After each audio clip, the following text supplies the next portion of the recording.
Il faut être très optimiste si on veut entreprendre. Il faut penser au futur et pas être coincé par ce qu'on a vécu ou par les échecs, rebondir.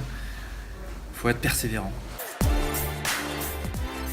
Salut les mutants, moi c'est Clément Alteresco et je suis le fondateur de Bureau à partager. Bureau à partager, c'est un groupe de personnes qui cherchent à révolutionner le monde du travail. On crée des espaces de coworking. On en a 15 à Paris. On a aussi un site qui s'appelle bureauapartager.com qui permet à tout le monde de trouver des bureaux en quelques clics sur internet. Moi je suis plutôt un CEO qui laisse beaucoup de responsabilités à ses équipes. Je suis très accessible, enfin en tout cas j'essaye de l'être. Tous les vendredis par exemple, il y a un truc qui s'appelle l'Open Alteresco, donc Alteresco c'est mon nom. Donc les gens peuvent me solliciter sur des créneaux de 20 minutes, une demi-heure. On est dans une société qui est de plus en plus mobile. Les gens bossent de plus en plus n'importe où, chez eux, au boulot, dans des cafés. Le lieu de travail, en fait, il a complètement éclaté. Chez BAP, notre mission, c'est justement de réfléchir à comment demain les gens vont bosser. Nous, on pense beaucoup que l'espace va être selon la tâche qu'on a à faire. Si tu dois te concentrer, tu vas aller dans une bulle. Si tu dois réfléchir, tu vas trouver un endroit créatif, une jungle comme ici. Si tu dois te réunir et être sérieux, tu vas te prendre une salle de réunion à l'ancienne.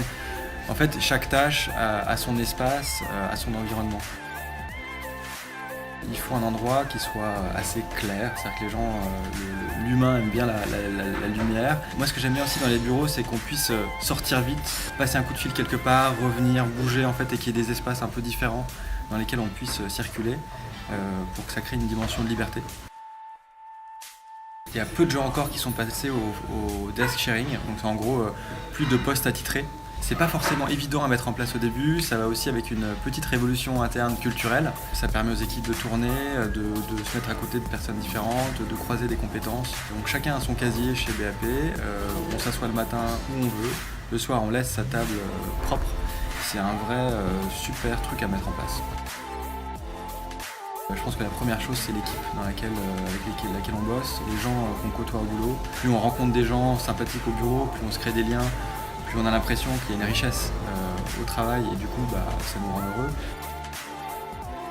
Je pense que ma plus grande qualité, c'est de bien m'entourer. Moi j'ai une bonne perception des gens et ça me permet en fait de faire assez peu d'erreurs humaines. Il faut être très optimiste si on veut entreprendre parce que voilà, forcément il faut se projeter vers l'avant, il faut penser au futur et pas être coincé par ce qu'on a vécu ou par les échecs, rebondir. Il faut être persévérant.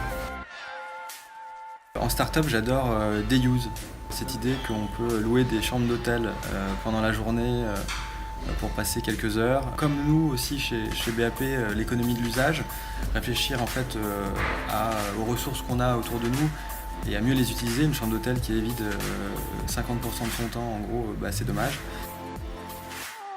Moi, le mutant qui m'inspire, c'est Xavier Niel, parce que c'est un vrai mutant. En plus, il est un peu une tête de mutant. Je pense que c'est vraiment le seul grand entrepreneur qu'on a en France, qui aime prendre des risques. Ouais, moi je suis assez fan de la personne.